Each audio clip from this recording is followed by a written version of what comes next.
Hi, Jeff Tleek here from your Colorado Early Colleges Colorado Springs advising team.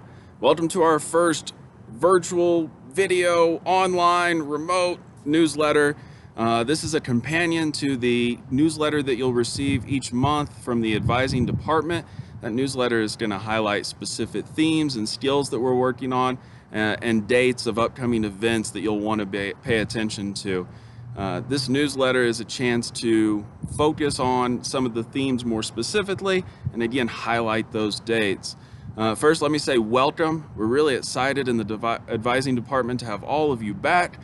This is going to be a semester unlike any other. It's going to be crazy, it's going to be wild, it's going to be challenging, and we're looking forward to adapting and learning and going through that experience with all of you. In order to do that, we had to reflect a little bit on spring. One of the things that we did was take a look at the feedback that we received from students, from families, from instructors, from ourselves as advisors working at home. And we wanted to think of ways that we could improve and sharpen our skills for remote learning this semester. So in the newsletter, you'll find 6 specific themes. This month, we're highlighting the first of those themes, which is communication. Communication is essential. It's essential in remote learning. It's essential in everyday interactions to be heard and understood, and it's essential in professional life as well. And really, we hope that these skills that we learn in remote learning will develop into skills that we use in our professional lives and careers. When we think of communication, one of the first things we need to recognize is that in order to be heard, we need to reach out. We had a lot of students last semester tell us that they were hesitant to reach out when they had an issue because they didn't want to bother their instructors or they didn't want to bother their advisors. It's really essential to know that if you have something that's holding you up and you need a resolution, you have to be heard. And in order to be heard, you have to reach out and communicate. So please don't think that you're bothering anyone. We want to hear from you and we want to help you with any issues that you might have. In order to communicate in a remote setting, we have 4 options that we utilize the most. The first of those is the chat feature through Microsoft Teams. This is very similar to a text message. I like to use the chat feature when I need a quick, short response to a specific question.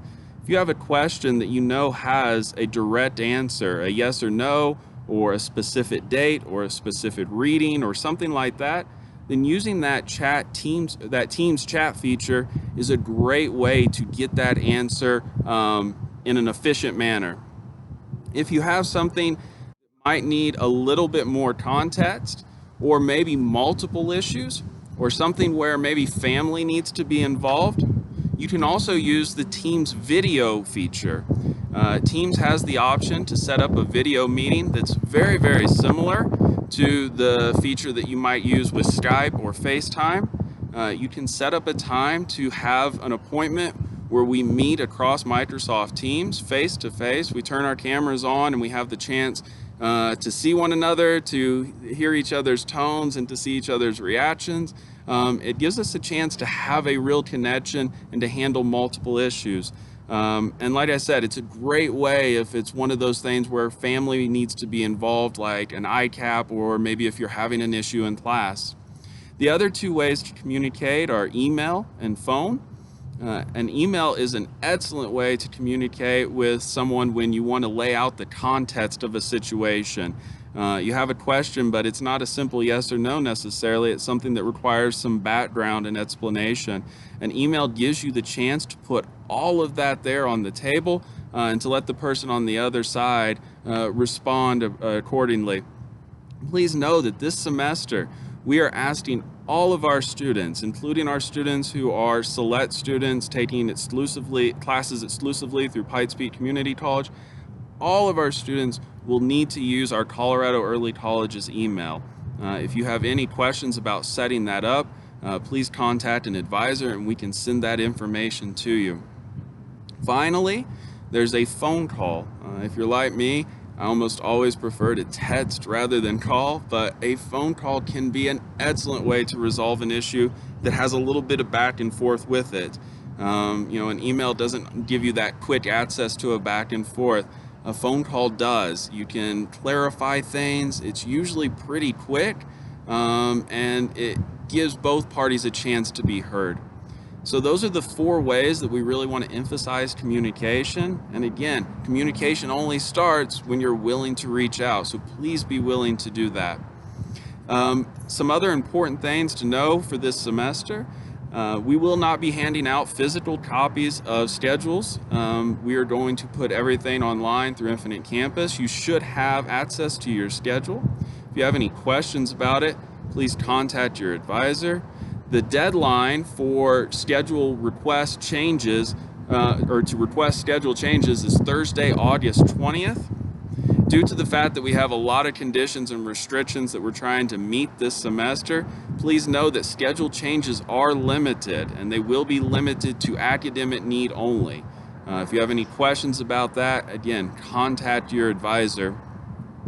We also want you to know that all select only and remote only students will be asked to meet once a month with their advisor. We'll send more information out about this. This will be a meeting that will have lots of students involved in it. We're going to use that as an opportunity for those students who are almost entirely remote or online to be able to connect with not only us as advisors, but to other students who are experiencing the same issues. It'll be a good time to chat with one another, to offer advice, feedback, to voice concerns or issues that you're experiencing as the semester goes on. We'll send out details about that soon. And then finally, there's 2 dates that I'd like you to save in your calendar. For select students, select only orientation will be hybrid this year. The date will be Wednesday, August 19th, starting at 3:30. That will have a hybrid virtual component, and then part of it will be on campus. We're also going to offer a virtual graduate success night. That's going to be September 15th. That's a Tuesday, and it will also start at 3:30. So go ahead and mark those 2 dates. As always, if there's any additional questions that you have, please contact the advising department. We are really looking forward to seeing you this semester.